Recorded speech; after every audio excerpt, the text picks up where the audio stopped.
Radio Classique, l'invité de l'économie. Il est 7h22, Bruno Trévidic, spécialiste du transport aérien et des questions aéronautiques au journal Les Échos, nous a rejoint. Bonjour Bruno. Bonjour. Votre sentiment ce matin sur les raisons de ce crash qu'on nous dit très mystérieux?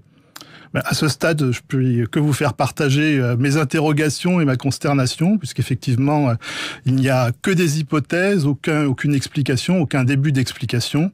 Les quelques éléments dont nous disposons nous permettent de constater que l'avion n'a pas subi d'événement brutal, a finalement amorcé pour une raison inconnue une descente relativement stabilisée et relativement normale, un peu comme un avion qui s'apprêterait à se poser, sans qu'aucun message n'ait été émis ni par l'équipage, ni message automatique, pour finir sa course de façon tragique. Une descente progressive de 8 minutes et de près de 8000 mètres entre le début de l'incident et le crash. Ça pose question. Pas de contact, effectivement.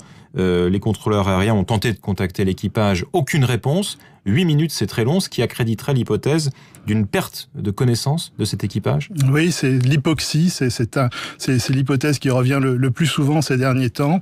Donc l'équipage qui, privé d'oxygène, perdrait conscience. Ce genre d'événement est déjà survenu. Il est lié généralement à une dépressurisation, donc la cabine se vide de son oxygène. Alors, face à ce genre d'événement, les pilotes ont des masques à oxygène. Ils ont quelques dizaines de secondes au mieux pour s'en munir et puis pour pouvoir conserver le contrôle de l'avion. Ils n'y sont peut-être, si c'était le cas, ils n'y seraient peut-être pas arrivés. Ça s'est vu. On a eu le cas d'un vol Helios Airways en 2005, un vol d'une compagnie grecque, où le pilote et le copilote avaient perdu connaissance et où l'avion a poursuivi sa course jusqu'à tomber en panne de carburant. Ça avait été aussi apparemment le cas en 2010 sur un avion de la compagnie Germanwings. Il avait frôlé l'accident.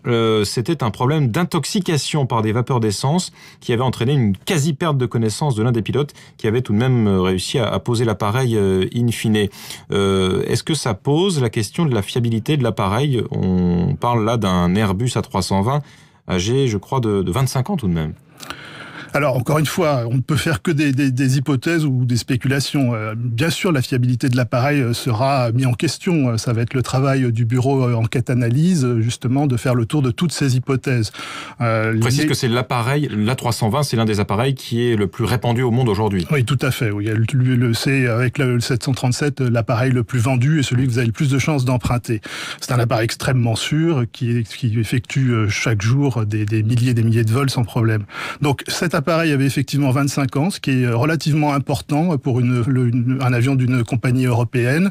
Mais il faut bien vous dire que l'avion ait 10 ans ou 25 ans, il est soumis au même contrôle, aux mêmes règles de sécurité. Et si cet appareil était en vol, c'est qu'il présentait a priori toutes les garanties de sécurité.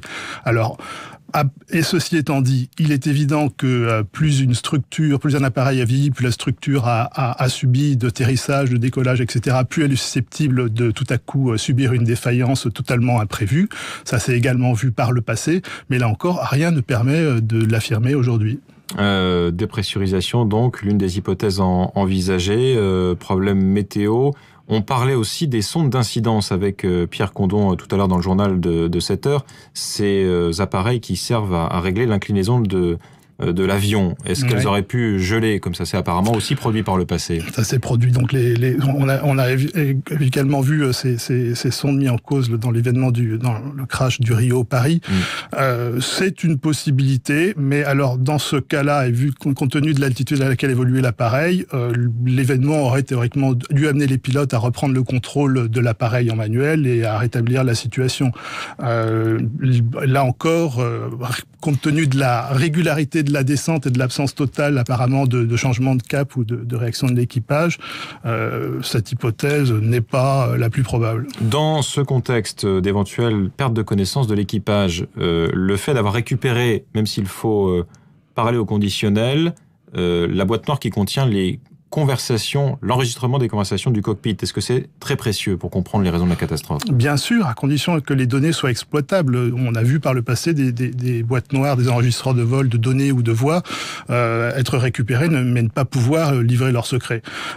Donc on devrait, ceci dit, savoir très rapidement si on va savoir, en fait, puisque le bureau enquête-analyse fait un premier point presse en fin de journée. À 16h, oui. Ils ont récupéré la boîte noire qui doit être arrivée à Paris. Ils pourraient nous dire probablement si les données sont exploitables, dans quelle proportion, etc. Après, il faudra effectivement, compte tenu de l'état des données, de l'incohérence éventuelle des sons qui auront été enregistrés, peut-être quelques jours aux enquêteurs du BEA pour apporter de premiers éléments de réponse. Merci beaucoup pour votre éclairage ce matin sur Radio Classique. Bruno Trévidic, je rappelle, spécialiste du transport aérien et des questions aéronautiques au journal Les Échos, invité de l'économie de Radio Classique ce matin.